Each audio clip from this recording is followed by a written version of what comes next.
Hi guys, namaste and welcome back to Sanju र अनुजको च्यानलमा है।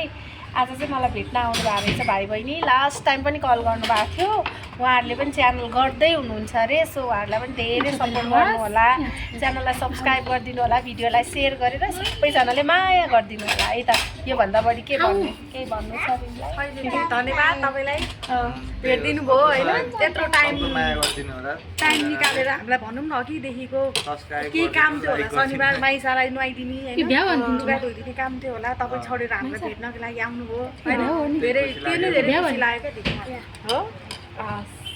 ल अब भेट्दै गर्नुपर्छ, तपाईँहरू पनि राम्रो गर्नु है अनि च्यानलमा अगाडि बढ्नु, त्यही नै छ। मन लागेको कुरा गर्नुपर्छ हैन, तर ए आज भएन छोडिदिन्छु भनेर होप्लेस हुनु हुँदैन।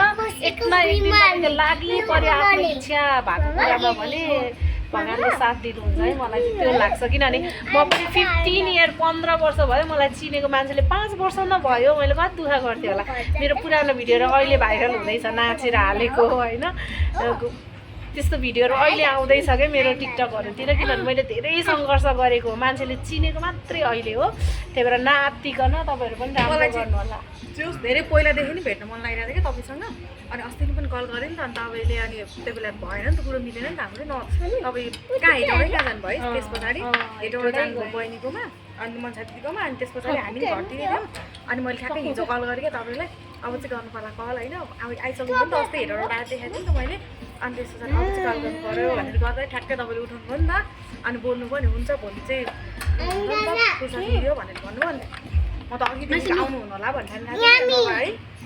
आउँछु भनेपछि त आउँछु, भ्याइनँ भने त म पहिल्यै भ्याइनँ भने। अनि त्यो एक दुईचोटि कल गऱ्यौँ नि त अघि नि, कस्तो है 1 घन्टा नि होइन व्यस्त भने क्या। त्यही डिक्कीमा फोन जनातेर म त के गर्ने धन्न चिन्नु भयो भन्नु न। डिक्की फेरि आजै लागिरह। मैले ठ्याक्क पछाडिबाट चिनेँ क्या तपाईँलाई, ठ्याक्कै हो रहेछ। रियलमा चाहिँ झन् धेरै राम्रो तपाईँ त त्यो बिना उसमा हेर्नुभन्दा क्या, त्यो थ्याङ्क यू सो मच।